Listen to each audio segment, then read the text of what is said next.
In this tutorial, I'm going to review connecting to the Comprehensive Children and Family Services VPN and server.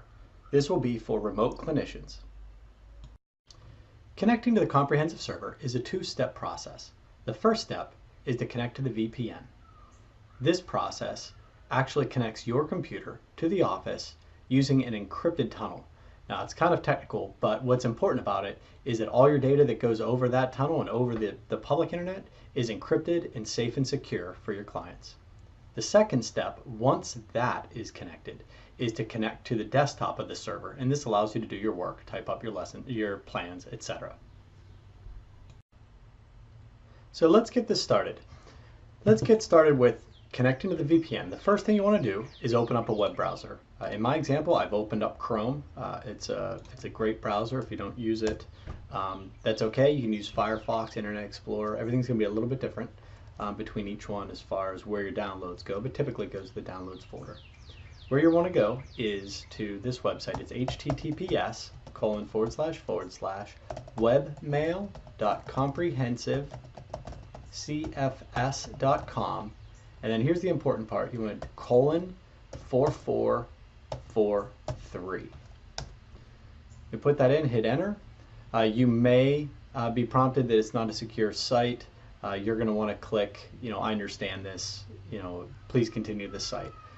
Once you get to that site, you're going to be prompted with a username and a password. The interface is going to look just like this because this is the actual interface. I'm logging in live. I'm going to enter our username. In my example, I'm using the username Soho. Your username is the same username and password you used for email to connect to the VPN before. It's all the same. You're going to just want that.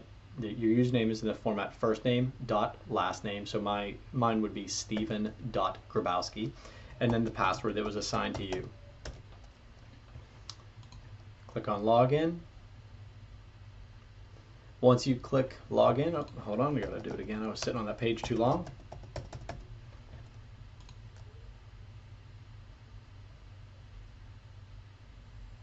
There we go. So we're now logged into our user portal. What you're going to want to do for Windows computers is download client and configuration for Windows. So let's click on that. It's going to take a second or two, and then you'll see in the bottom corner here that downloads. It's a pretty small download. It's about 1.5 MB, and I'm going to show where it's at. I showed in folder. It put it to my downloads folder, and there's the program. So after that's downloaded, you're going to want to double click on it. Once you double click on it, it's going to ask you, it may ask you this, do you want this app to make changes to your device? Yes. Close that window up. Welcome to the Sophos SSL VPN Client Setup Wizard.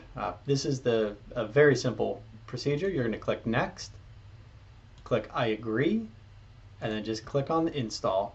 This is going to take, depending on the speed of your computer, it may take a minute, may take a couple of minutes. Just let it finish.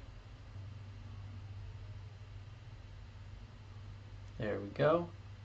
It's now installing the SSL VPN adapter and all that information. It's telling me that it's complete. So I'm going to want to click Next and then Finish. Once this is done, you're going to notice in the bottom right-hand corner of your screen a little traffic light indicator. If it's not there, it's probably hidden. You click this up arrow, and that's where it's going to show you some other icons.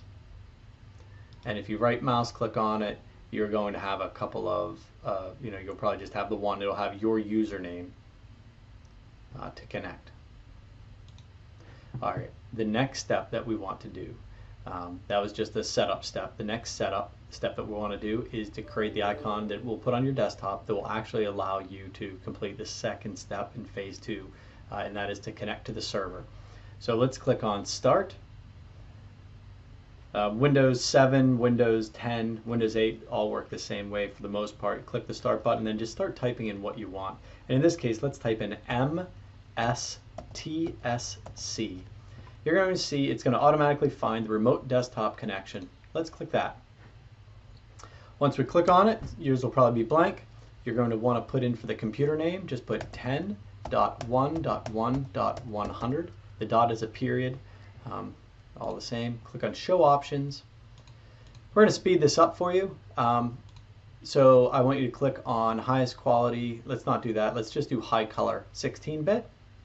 Local resources, let's not do printer or clipboard. Go back to the general tab and click on save as. Now on the left hand side you're going to see a desktop here. It also may be up top. Alright, so you want to see your desktop. And let's call this comprehensive step 2. You see it put it right here on our desktop of the computer. So the setup is all done. The next part that we want to do is actually connect. So I'm going to go back down here and you can see that it hid the icon. But I'm going to click on that to unhide it, and you're going to see the traffic light icon down here. I'm going to right mouse click on it, and then you're just going to see connect. So let's click connect, and then it's going to prompt us for our username and password. So let's put in our assigned username and our assigned password. Once that's in, let's click OK. And this icon that's down here, you're gonna notice that it's yellow, and if you put your mouse over it, it's going to be connecting to, the firewall. It's going to prompt us, let us know that it's now connected.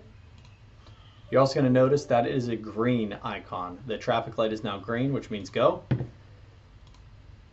Go back to your desktop, and then let's double click on that icon there. It's going to prompt us and say, the publisher can't be determined. Do you want to connect anyway? Absolutely. But let's click the don't ask again. That way we're never prompted again. Click connect. It's going to say it cannot be verified. Let's say don't ask again. Click yes. Once you're at this prompt, this is where you're free to type in your username and password. It's the same username and password that you used earlier. And this is going to reconnect you to the server desktop.